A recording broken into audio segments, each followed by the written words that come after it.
بسم الله الرحمن الرحیم. نن ورځ موږ د جاواسکریپټ په لسم لیکچر وایو او د جاواسکریپټ په دې لسم لیکچر کې موږ په افوریټر او د افوریټر په مثالونو باندې کار کوو. نو تاسې افوریټر وپېژندل. په هر افوریټر کې تاسو ته مختلف مثالونه هم وکارول سول. نو دلته راځو یو دوه مثالونه نور هم کارو. یو دوه مثالونه تاسو ته د دندې په شکل باندې وړاندې کوم او یو دوه درې مثالونه زه درته حل کوم.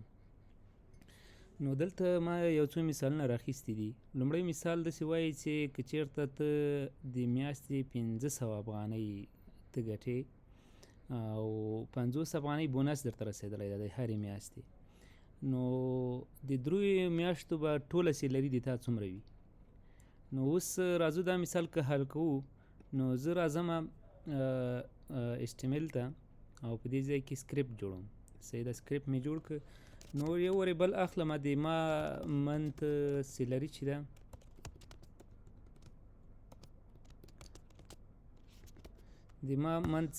ده هغه 500 ده. صحیح ده.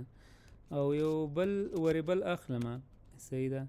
زه چې دا ماته ایکسټرا یا بونس څومره رسېدلی ده، ایکسټرا 50 بونس ماته رسېدلی ده. صحیح ده.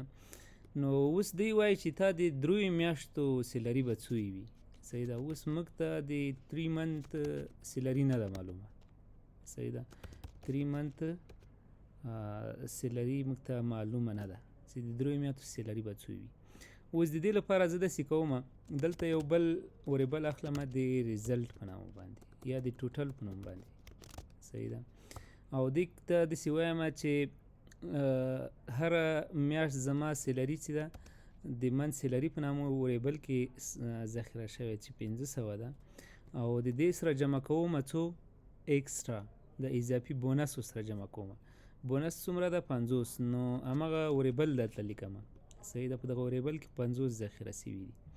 بیا دا ضربوم په څو کې ضربوم؟ په دریو کې ضربوم، ځکه د دریو میاشتو زه اوس معلوموم. د دې نه د یوې میاشتې سیلري ټول هغه ماته معلوم شو، او په دریو کې ضربوم نو د دریو میاشتو به موږ ته معلوم شي. اوس که دا رقم راشي، نو په دې حالاتو کې تاسې حسابي عملو کې وایي کله چې څلورګونې عملې کارول شوي وي، جمع، تفریق، ضرب او تقسیم، نو بیا په هغو وختو کې اول ضرب او تقسیم اجرا کیږي. نو د دې لپاره چې اول ضرب او تقسیم هغه صحیح اصولي کړنه اجرا شوي وي، نو دا باید تاسې په چه کې بند کړئ؟ قوس کې بند کړئ. صحیح ده. نو دا به زه په قوس کې بند کړم او بیا به دا ټول په دریو کې ضرب کړم. نو لومړی به دا دواړه سره جمع سي، بیا به په دې کې ضرب سي. او که قوس کې دا بند نه کړې، نو بیا داسې کېږي چې دا درې د ایکسټرا سره ضربېږي، بیا د دې سره جمع کېږي. صحیح ده. نو اوس راځو دا شو کوم. document dot write my 3 months. زه بلته میسیج هم ورته شو کم. صحیح ده. my 3 month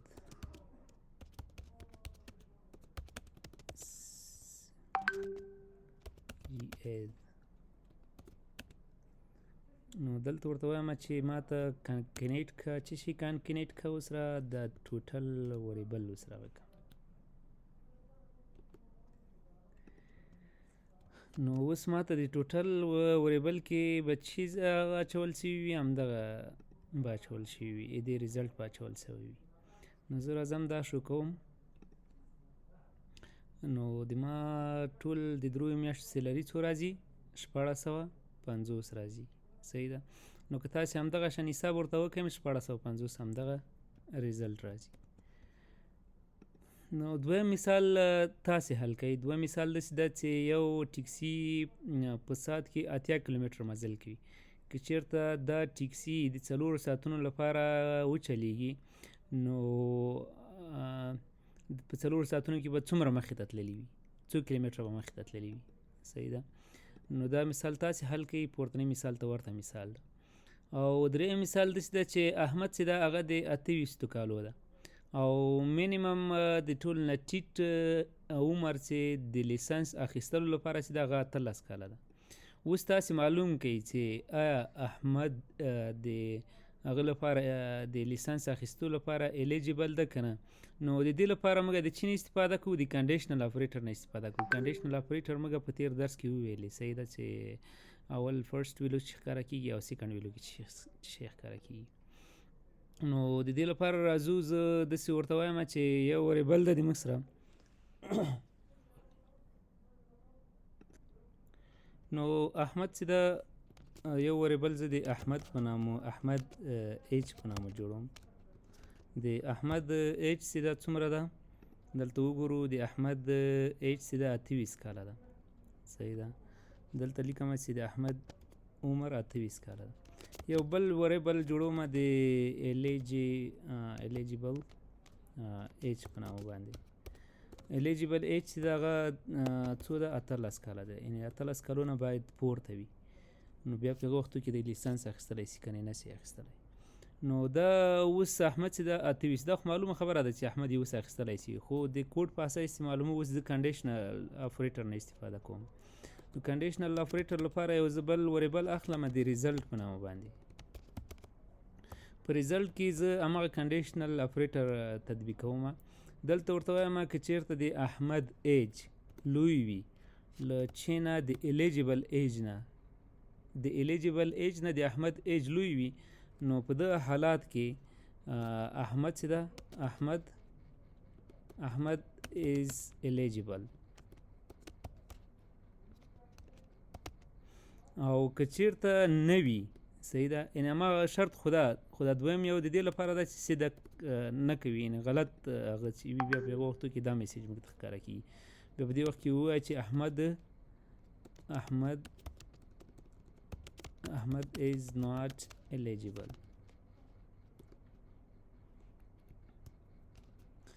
نو دلته ورته وایم چې is احمد eligible، هسې یو هغه میسیج مې ورته شو، صحیح ده.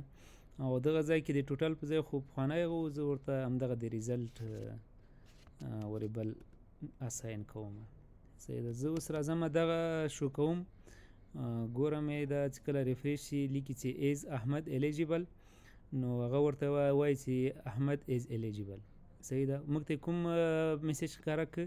موږ ته همدغه میسیج وبخښئ، دغه میسیج موږ ته ښکاره کړ، احمد ایز الیجیبل. اوس احیانا که زه دا کم کم، مثلا زه 15 ولیکم، احمد ایج څو ده؟ 15 ده. په دغه حالاتو کې بیا موږ ته چې لیکي احمد ایز ناٹ الیجیبل، احمد چې ده الیجیبل نه ده. نو دا مثال حل شو. او څلورم مثال چې ده دا هم دې ته ورته مثال ده، دا تاسو حل کوئ.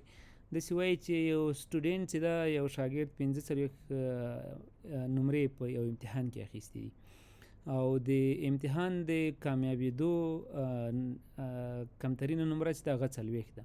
اوس تاسې معلوم کړئ چې آیا دا شاګرد کامیاب ده که ناکام، صحیح ده. نو دا په دې طریقه باندې تاسې وازمئ، ویې ګورئ، صحیح ده. یو بل مثال ده، وایي چې ته غواړې چې انټرنیټ په موبایل کې استعمال کړې، نو ضرورت یا وای فای ته لرې او یا موبایل ډیټا ته لرې، صحیح ده. یو باید وي، یا وای فای د سره وي یا باید د موبایل ډیټا وي د سره، په هغه وختو کې ته انټرنیټ کارولی شي. اوس که وای فای د سره وي، صحیح ده، اف وای فای از، اوس که وای فای د سره بند وي، وای فای نه وي د سره، خو موبایل ډیټا د سره آن وي، موبایل ډیټا د سره وي، آیا ته انټرنیټ کارولی سي او که نه، صحیح ده. نو د دې پوښتنې لپاره چې دا اوس داسې وایو چې زه یو وای فای لرم، صحیح ده، وای فای چې دا زما سره نسته، فالس ده، صحیح ده. او زه بل چې لرم موبایل ډیټا لرم، ډیټا چې ده هغه آن ده، آن چې د هغه لپاره موږ چې لیکو ټرو، دا بولین استفاده کوو. اوس په دې حالاتو کې زه اوس دلته یو شرط ورته ږدم، صحیح ده، یعنې کنډیشنل اپریټر ورته کارو، وبخښئ لاجیکل اپریټر کارو. نو لاجیکل اپریټر کې ورته وایم یو بل ریزلټ اخلم او دې ته ورته وایم چې وای فای، ما سره یا وای فای موجود وي، دغه وریبل، صحیح ده، او یا څه شی موجود وي، وبخښئ دا خو غلط شو. او یا د موږ سره چې موجود وي ډیټا موجود وي.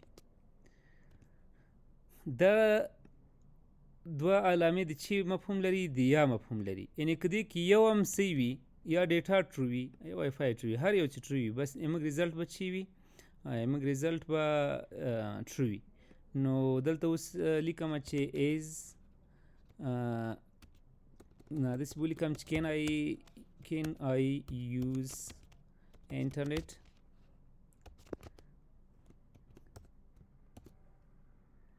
نو که ماته ټرو راته راکړه اوس ریزلټ صحیح ده، نو زه به وای فای انټرنټ استفاده کولی شم. که فالس راته راکړه نه شم کولی صحیح ده. نو زموږ ریزلټ چې ده ټرو ده. اوس که زه مثلا دلته راسم په دغه ځای کې دا دواړه فالس کم، یو هم د موږ سره نشته صحیح ده، نه د موږ سره وای فای شته او نه د موږ سره ډیټا شته. نو په دې حالاتو کې بیا زه انټرنټ نه شم کارولی. وبخښئ دا ما سیو نه کړ، را بس هم دا به سیو کړم، د دې نه وروسته به دغه ریفریش کړم. نو دلته اوس موږ ته ریزلټ چې راکوي فالس راکوي صحیح ده. نو په دې کې یو باید د سره ټرو وي. اوس که زه وای فای ټرو کړم صحیح ده، نو راسم د موږ ریزلټ به چې وي موږ ریزلټ به ټرو وي صحیح ده. دې باندې بیا تاسې نور هم هغه کې ښودلی شئ، شرطونه کولی شئ، اف کنډیشن کولی شئ. که چېرته دا ټرو وي بیا ما ته داسې ځواب راته راکړه، که دا فالس وي بیا په دغه حالت کې به داسې ځواب راته راکړه. مختلفو طریقې بیا تاسې کارولی شئ صحیح ده.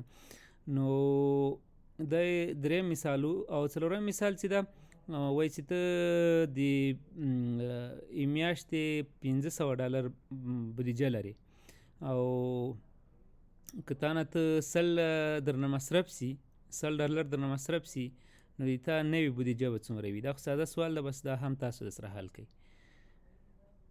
دې ته ورته ځینې نور مثالونه هم تاسې کوشش وکړئ چې د سره تطبیق یې کوئ. د مثالونو په تطبیق د مثالونو په حل کولو سره یې تاسو علم لا پخېږي.